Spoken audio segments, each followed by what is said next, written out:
Ora 19 mbrëma të gjithëve, ja dhe titull kryesor në edicionin qendror të lajmeve. Shumica miraton ligjin që ndalon Viziozin nga 1 janari i vitit të ardhshëm. Rrëzohet edhe dekreti i presidentit Meta për teatrin. Pandeli Majko nuk voton. Luzim Basha deklaron, bandat i siguruan Ramës deri në 15 mandate deputetësh. Arrestimet vetëm zhurmë, Vangjush Dako peshku i madh. Parlamenti vendos dalimin e shitjes së pijeve energjitike dhe atyre të gazuara për fëmijët, shkaktojnë pasoja të rënda për shëndetin. Mirëmbrëma, ndër të tjera në edicionin qendror të lajmeve do të ndiqni. Autoriteti i konkurrencës nis hetimin për shërbimin spitalor, verifikimet pas denoncimeve të shkeljeve nga koncesionari check-upit. Dështime sigurin ushqimore, ish-ministri Bujqësisë Panariti e quan AKU një institucion gjobëvënës fshehu të vërtetën për mishin e Brazilit.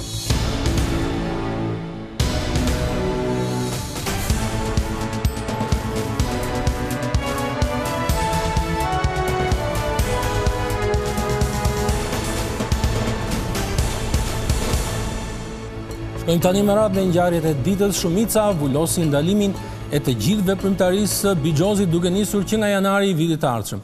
Kryeministri Edi Rama tha se shumë nga pronarët e kazinove dhe basteve janë persona me precedent të rrezikshëm penal. Lideri i majorancës dha garanci edhe për mbylljen e kumarit online nga faqet e huaja. Votimi 75 vota pro. Me duartokitje deputetët socialistë miratuan ndalimin e plot të basteve kazinove përveç se në hotelet me 5 yje, që janë brend ndërkombëtar. Nuk ka më asnjë lloj basti, nuk ka më asnjë lloj kazinoje, nuk ka më asnjë lloj VLT-je në Republikën e Shqipërisë. Lideri i majorancës Edi Rama shfrytëzoi seancën për të kthyer përgjigje të gjithë atyre që gjatë ditëve të fundit e kanë reduktuar aksionin kundër lojrave të fatit në një propagandë të qeverisë për të tërhequr vëmendjen. Po nga duam ta tërheqim vëmendjen, se ku është vëmendja? Nga babalja. Na iku babalja nga ekrani, nga Ezeli i Partisë Demokratike, nga sklavja Izaura në versionin Luli dhe Mona. Nga këto po e tërheqim në vëmendjen dhe po merrim me gjëra që në fakt nuk janë në gjë e madhe. Çfarë po bëjnë këta? Çfarë po bëjmë ne? Ne po bëjmë atë që s'ka bërë askush në 20 e kusur vite.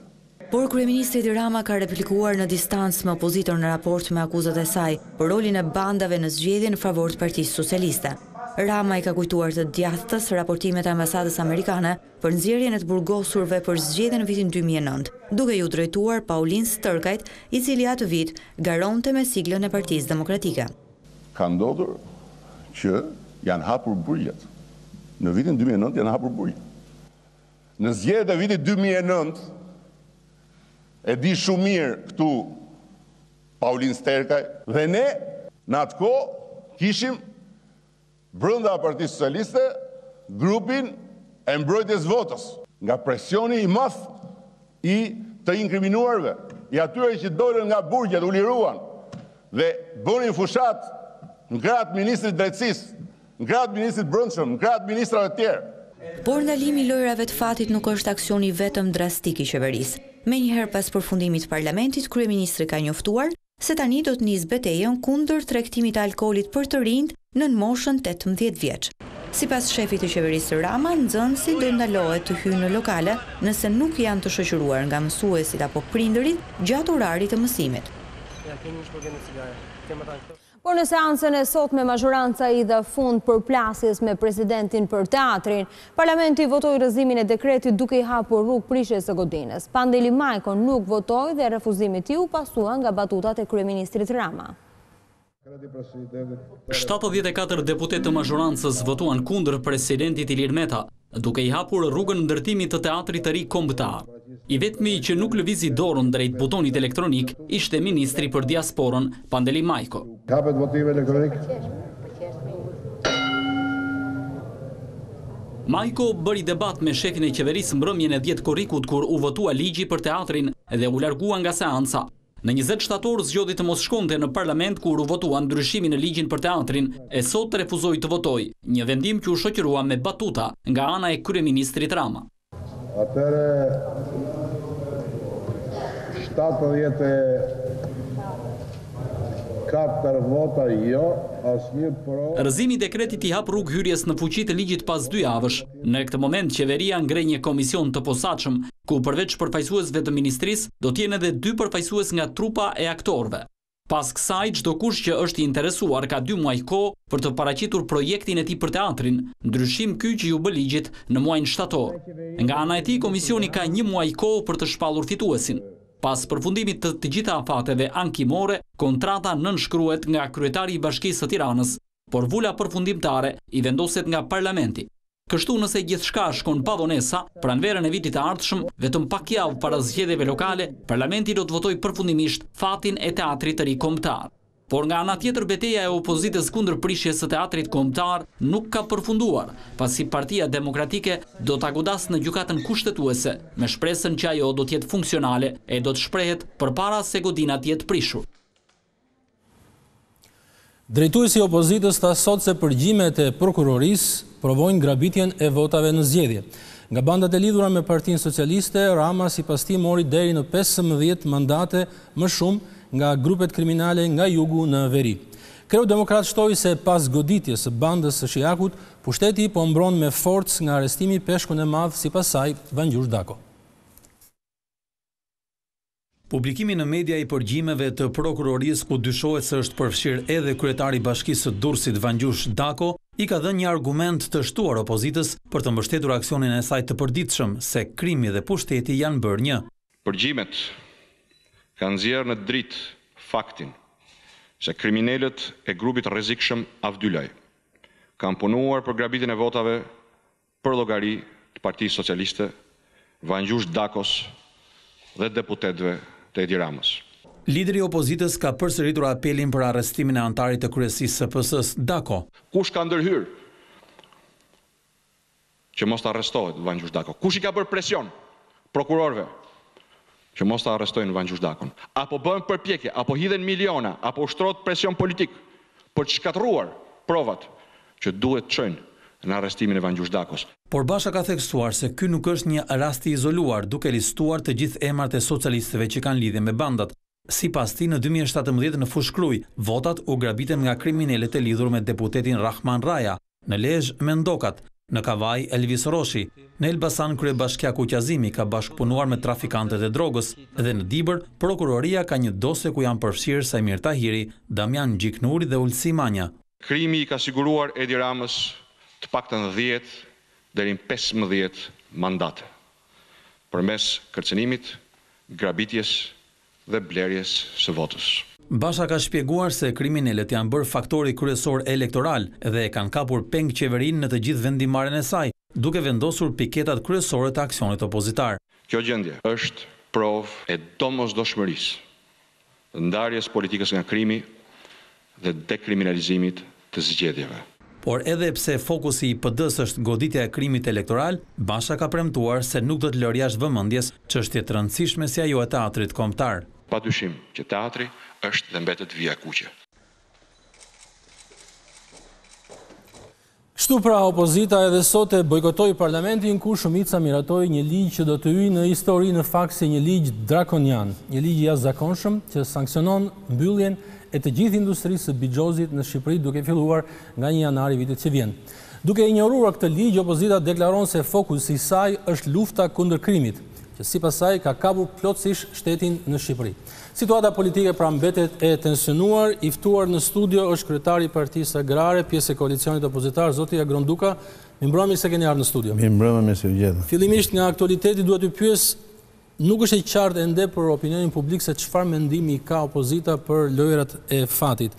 Madje disa zëra jo dashamirës me opozitën mendojnë se ju jeni kundër mbylljes vendimit që mori qeveria, ligjit që miratoi për t'i mbyllur krejtësisht ato. Cili është opinioni juaj? Kur thoni ju, e keni fjalën për opozitën për mua personalisht? Për opozitën përgjithësi. Përgjithësi.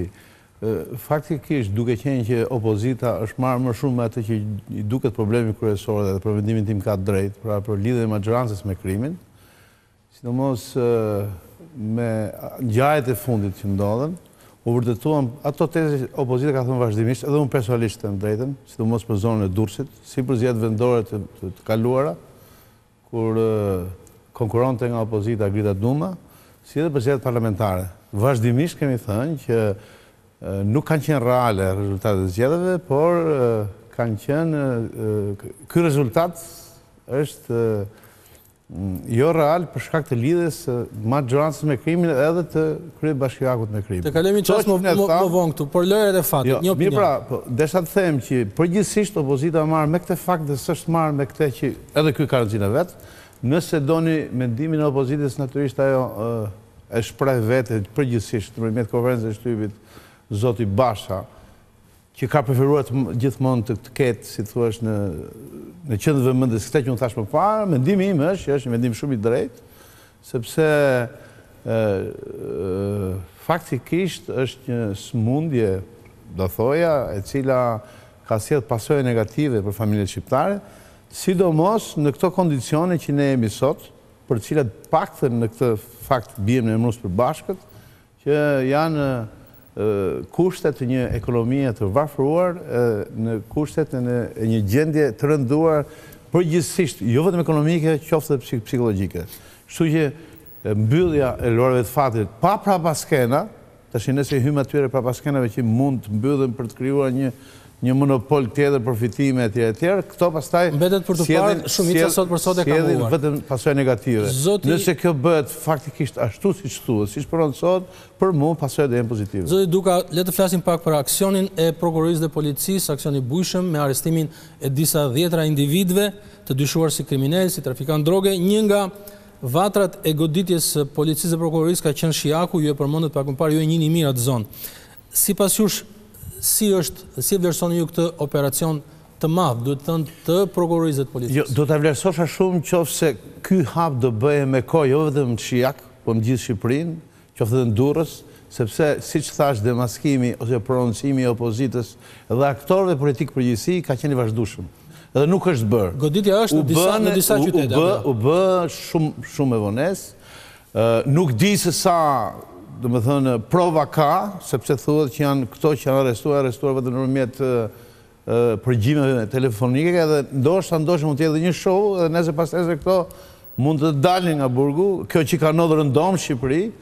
Kështu që nëse kjo është, si thua, serioze dhe është iniciativë e marrë nga policia shqiptare dhe nga organet kompetente shqiptare që merren me këtë punë, unë do ta përshëndesja, por kam frikë se përgjithsisht ne anojmë nga kjo, sepse jemi mosbesues për mosveprimin e qeverisë vazhdimsi, që mund të jetë një show për të tërhequr vëmendjen nga ngjarjet që rëndojnë mbi majorancën dhe Zoti Duka, Partia Demokratike këmbgul tek përgjimet e prokurorisë ju përmendët dhe mendon, ka deklaruar se aty dëgjohet është i përfshirë dhe kryetari i bashkisë. Ju në fakt dikur keni thënë që me Dakon në Durrës nuk ka garë. Jo, unë kam thënë vazhdimisht edhe e them prap që Dako ka pas një nga, themin thoj, zotësinë e tij, mënyrën e përfitimit të votave në mënyrë të padrejtë, ndërmjet lidhjeve të njerëzve që kanë influencë jo normale dhe që fusin duart në votime. Këtë unë e kam vujë dhe kam pa vetë. Tash në përgjime aty s'është përmend Dako, për përmend Xhuxhi. Se nëse Xhuxhi është Michael Jordan, atëherë s'e ka Dako. Unë mendoj që ka një farë parafërsie të shtatë lartësisë Dakos me pseudonimin që i thuhet. Gjykoj që është afër. Reforma zgjedhore është një temë që partitë, le të themi, të vogla të koalicionit të opozitës e kanë për zemër. Ka hyrë në një ngërsh kjo reformë. Deri një farë pike, shumica dhe opozita ishin bashkë, punuan bashkë në komision, tani janë përsëri të distancuar. Cili është në këtë moment, sot që flasim, qëndrimi i partive si juaja dhe i Partisë Agrare në lidhje me reformën agrare, me reformën zgjedhore, më falni. Domethënë qëndrimi dhe opinioni im ka qenë gjithmonë i njëjtë, permanent, duhet patjetër ndryshoj sistemi zgjedhor, të veprohet me reformën zgjedhore, sepse ky sistem zgjedhor ku njerëzit emrohen lista me listat hapura, ka vetëm 2-3 nga ato të partive të mëdha, themi se këto të voglat janë pothuajse majoritar, edhe deformohet vota e qytetarëve shqiptar, nuk dihet kë zgjedhin. Ka një krisje mes jush dhe PD-s? Nuk besoj se ka krisje. Paktën në Treza ku ne kemi qenë bashkë, Basha është dakord me opinionet tona. Mendoj që duhet, derisa i shprehet që kohët e fundit, si që e dini, që ne përgatitim për zgjedhjet vendore, pse jo edhe parlamentare, atëherë duhet një më parë që të mund të përmirësojmë kodin zgjedhor, reformën zgjedhore. Si mendoni ju për idenë që ka shprehur dia zoti Basha se mundet ose duhet që do duhet sipas tij që të bëheshin zgjedhjet e përgjithshme politike në të njëjtën ditë me zgjedhjet lokale që i kemi vitin e ardhshëm? Basha në fundit në një farë mënyrë me këtë tezë bën edhe propagandë dhe kjo është normale fare, duke pas parasysh skandalet një pasqyrshme që i ndodhin qeverisë aktuale. Pastaj ato të tjerat që janë gjendje ekonomike të tjera, atëherë mendon që mund të, si thuaç, të zgjojë jo vetëm atë pjesën e djathtë cilët përkrajnë Partinë Demokratike, por gjithë njerëzit që kanë pak kënaqësi ndaj kësaj qeverisje, që të mund të jenë të gatshëm që nesër mund ndodhin zgjedhjet parlamentare së bashku me zgjedhjet vendore. Por një gjë është e sigurt që derisa Basha edhe ne, unë bile jam një ndër to që përblet gjithë Shqipërinë për të riorganizuar strukturat e Partisë Agraritaliste, po edhe ai vetë po bën selektimin bile të kandidaturave për bashki, besoj edhe them me plot gojën që nuk ka vend për të qenë të dyzuar nëse do hyjmë apo s'do hyjmë zgjedhjet e ardhshme vendore. Zoti duke ju falenderoj që ishit në edicionin qendror të lajmeve. Faleminderit dhe juve.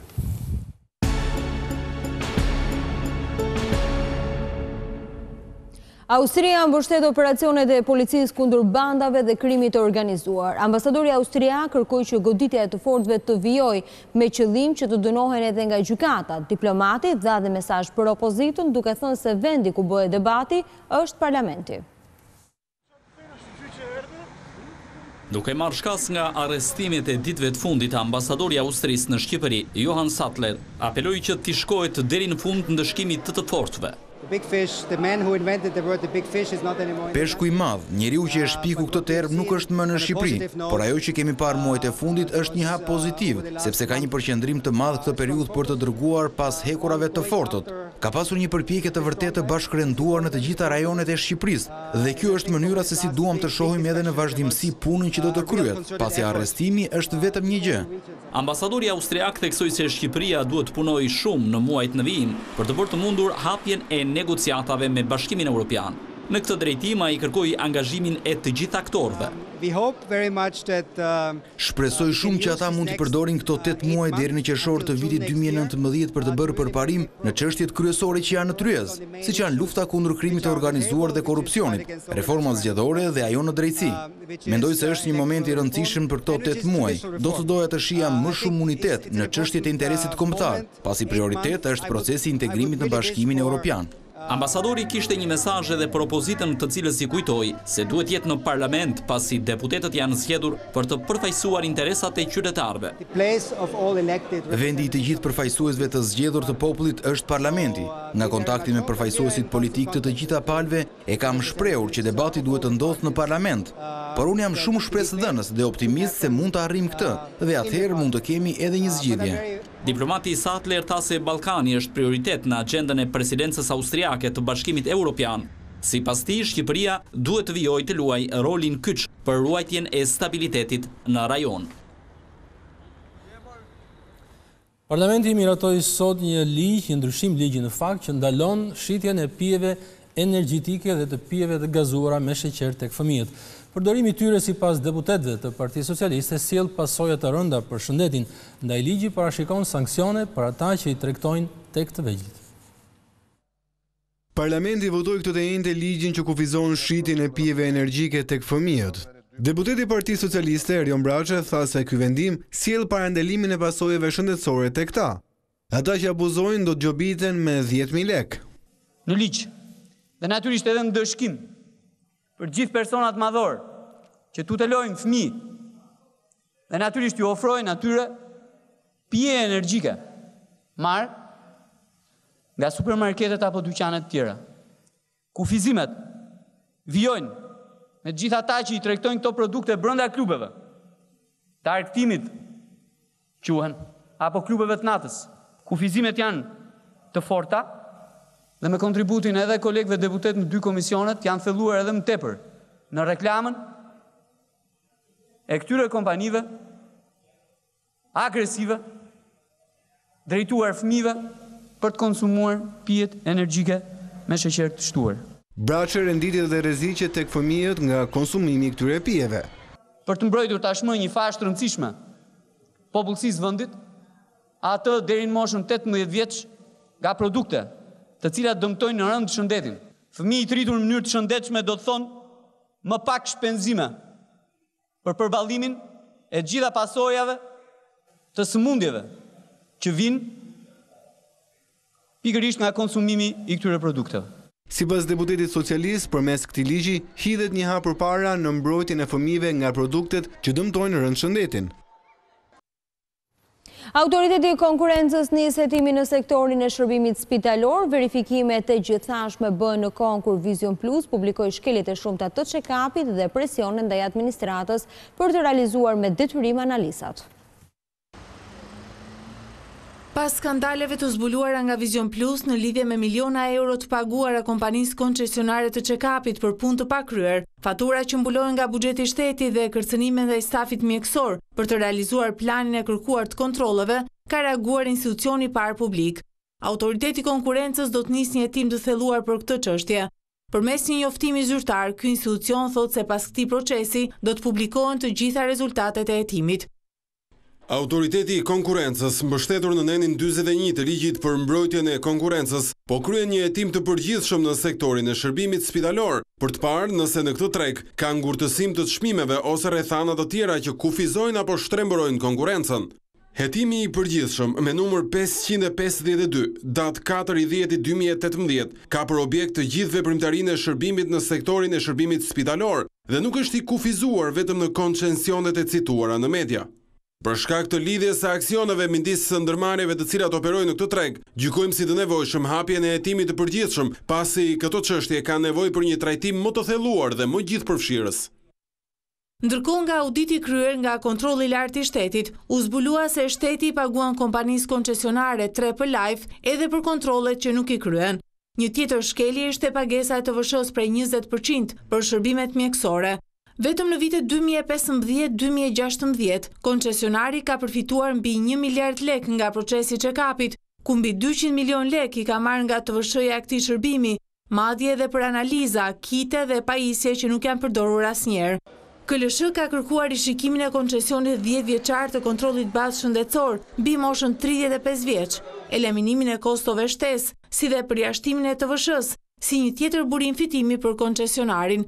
Ndërsa një ditë më parë, Vizion Plus zbuloi se si Ministria e Shëndetësisë favorizon hapur koncesionarin duke urdhëruar punonësit e administratës publike dhe familjarët e tyre të kryejnë me detyrim check-upin. Deri tani, institucioni më i lartë i shëndetësisë ka zgjedhur të heshtë. Ish ministri bujqësisë e quan autoritetin kombëtar të ushqimit një institucion gjovënës. Edmond Panariti ngre dyshime të forta për mishin që vjen nga Brazili. Sipas tij, fakti që ako u fshet të dhënat dhe të hapur mundësinë që produkti me salmonel përfundon në treg. Banka Botërore renditi Shqipërinë në vendin e 6 mes 90 shtetesh për mungesë të theksuar të sigurisë ushqimore, por për ish ministrin e bujqësisë Edmond Panariti, ky perceptim vjen nga puna e dobët e autoritetit kombëtar të ushqimit, i cili është kthyer në një institucion gjobvënës që nuk kryen analiza. Është tërësisht e domosdoshme që institucionet shqiptare të bëjnë atë punë që ja ngarkon ligji. Autoriteti kombëtar i ushqimit nuk është institucion policor, sepse ka marrë vetëm atributet e një policie e cila shkon, bllokon, gjoba, penalizon, por nuk analizon. Duke u ndalur edhe tek sasia e mishit që vjen nga Brazili, për të cilin ako u thot se ka patur përmbajtje salmonele, Panariti thot se ky institucion nuk ka flet analiza për këto ngarkesa dhe mbi të gjitha nuk bën transparencën e nevojshme për publikun, çka ngre dyshimet për qëllimin e punës së tij. Prej kohësh po insistoj dhe kam kërkuar nga Ministria e Bujqësisë, nga Autoriteti Kombëtar i Ushqimit, të bëjnë publike analizat e kryera, kush i ka kryer, kush është metoda e përdorur, sa koloni salmonele për njësi të peshësh u zbuluan në produktin e analizuar, kush është tipi salmonelës që u analizua. Një heshtje plot, për arsye sepse nuk ka analiza. Në këtë mes del që gjithë ky veprim ka qenë një veprim i pastër spekulativ. Ish ministri Vizion më tej kur thotë se siguria ushqimore ka nevojë për më shumë fonde, por jo vetëm, kërkon edhe specialistë të cilët janë larguar nga puna. Ju duhet pyesni aku unë përse institucionet që ajo kanë avarësi, që është Instituti i Sigurisë Ushqimore dhe Veterinarisë, dhe laboratoret rajonale nuk kryen analizat e përcaktuara me ligj. Pse ajo punën e saj bllokuese, konfiskuese, sekuestruese, penalizuese, gjobvënëse nuk e bazon mbi flet analitike. mbi analiza të sigurisë dhe cilësisë së produktit ushqimor. Pavarësisht klasifikimit të bërë nga Banka Botërore, ish ministri bujqësisë shprehet se produktet shqiptare që eksportohen jashtë vendit garantojnë cilësinë, pasi nuk ka patur ngarkesa të kthyera, por problemi mbetet për ushqimet që importojmë. Shumica nuk u mbet kohë por dërgon pavonesë në parlament projektligjin i cili izolon të dënuarit si pjesë e organizatave kriminale dhe ata për terrorizëm. Drafti redukton ndjeshëm kontaktin e të burgosurve me familjarët e tyre, por edhe kohën që ata kalojnë në ajrim. Për të dyshuarit apo për të dënuarit për përfshirje në krim të organizuar apo dhe organizata terroriste natyrisht, do të nënshtrohen një regjimi të ri, shumë të rrept izolimi dhe monitorimi, duke ju ndërprer çdo lloj komunikimi të brendshëm dhe të jashtëm. Vetëm pak javë pas këtij paralajmërimi të kryeministrit Edi Rama është depozituar në kuvent projekt ligji i cili parashikon të gjitha masat që do ndërmerren ndaj të burgosurve që do t'i nënshtrohen një regjimi të posaçëm. Në draft parashikohet se kjo masë do të ushtrohet për të burgosurit dhe të paraburgosurit e dyshuar për pjesëmarrje në grup të strukturuar kriminal, organizatë kriminale, bandë armatosur, organizatë terroriste apo për vepra me qëllime terroriste. Këtyre të dënuarve do të lejohet vetëm një takim familjar në muaj, i cili do të jetë i regjistruar video dhe audio. Nëse nuk kryhet takimi mujor, i dënuari ose i paraburgosuri mund të kryejë një bisedë telefonike jo më shumë se 10 minuta, e cila po ashtu do të jetë e regjistruar. Një tjetër masë drastike do të jetë reduktimi i qëndrimit në ajrim në mjedise të hapura, por jo më pak se 1 orë në ditë. Gjithashtu atyre nuk do të lejohet asnjë send personal, si dhe do të kontrollohet e gjithë korrespondenca. Por projektligji në fjalë, i cili është thuajse i njëjti me të famshmin 41 bis, ligji italian hartuar kundër bosëve të mafias, depozitohet në ditën kur Gjykata Evropiane e të Drejtave të Njeriut ka dënuar Italinë për aplikimin e këtij ligji ndaj bosit të Cosa Nostrës, Bernardo Provenzano, për sjellje jo njerëzore ndaj tij. Bosi i mafias vdiq në burg në vitin 2016. Por vendimi është pritur me reagime të ashpra nga Roma zyrtare, e cila ka kritikuar Strasburgun dhe ka shprehur vendosmërinë për të mos u tërhequr nga vijimi i aplikimit të këtij ligji. 2 të arrestuarit të operacionit Volvo 4 do të qëndrojnë në qeli. Krimet e rënda caktuan masën e sigurisë Burg pa afat për Orgeste Jahelezin dhe Elis Bahushin, që dyshohet se janë përfshirë në trafikun e drogës. Gjykata e krimeve të rënda caktoi masën e sigurisë Burg pa afat për 2 personat e tjerë të arrestuar në kuadër të operacionit të koduar Volvo 4. Orgest Jahelezi, i njohur ndryshe me emrin Artan Elezi dhe me pseudonimi Nita, si dhe Elis Bahushi, do të vazhdojnë të qëndrojnë në qeli deri në përfundim të hetimeve. Emrat e tyre dolën në përgjimet e prokurorisë së krimeve të rënda, në dosjen ku u arrestuan antarët e grupit të Avdylaj në Shijak. Burime nga organi i akuzës pohuan se Jahelezi dhe Bahushi dyshohet se janë të përfshirë në trafikun e drogës në kuadër të 4 grupeve kriminale që u goditën pak ditë më parë në të gjithë vendin. Të mërkurën në gjykatën e krimeve të rënda u paraqitën 34 të arrestuar për të njohur me masën e sigurisë. 8 prej tyre u liruan nga burgu dhe kaluan me masën e arrestit shtëpiak, ndërsa 2 të tjerë në atë me detyrim paraqitje. Gjykata vendosi të lërë në burg edhe 2 deputetët socialist, Arben Doka dhe Arben Çuko. Vidhet një xhami është e Ilyas Bey Mirahorit në qendër të qytetit të Korçës. Kamerat e sigurisë kanë fiksuar një të ri kur hyn brenda ambienteve dhe merr parat nga arka. Ky është rasti i 6 në pak ditë i dhunimit të xhamive në zonat e juglindjes.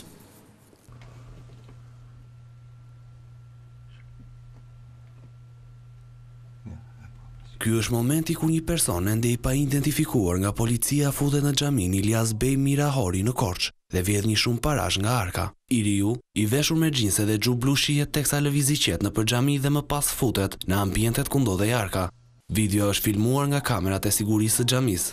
Ledian Cikaleshi, myftyu i qarkut të Korçës, shpreh se her pas here xhamit e Korçës bien pre vjedhjes, ndërsa policia e ka të vështirë të identifikojë autorët. Myftynia e Korçës ka në të gjithë rrethin mjaft xhami, të cilat her pas here ne vuajmë këtë problem ku persona, individ, njerëz me precedent penal her pas here sulmojnë këto xhamia, kryesisht për të marrë diçka me vlerë dhe janë kryesisht arkat e xhamive të cilat kanë qenë në fokusin e këtyre njerëzve. Ditët e fundit, sikur janë shtuar, kemi pas, domethënë, në këto ngjarje në cilën na ndodhin brenda vitit, ka ndodhur brenda pak ditësh. Ky fenomen është bërë mjaft shqetësues në qarkun e Korçës, pasi vetëm në pak ditë janë vjedhur e dhunuar 6 objekte kulti të besimit mysliman. Vjedhjet dhe dëmtimet janë regjistruar kryesisht në fshatra. Zonja dhe zotrin, kjo ishte gjithçka e përgatitur për edicionin qendror të lajmeve. Për më shumë informacione dhe në çdo kohë mund klikoni në adresën tonë të internetit si dhe në faqen tonë në Facebook. Bashkë ndajemi këtu, mirupafshim. Kaloni një mbrëmje të këndshme.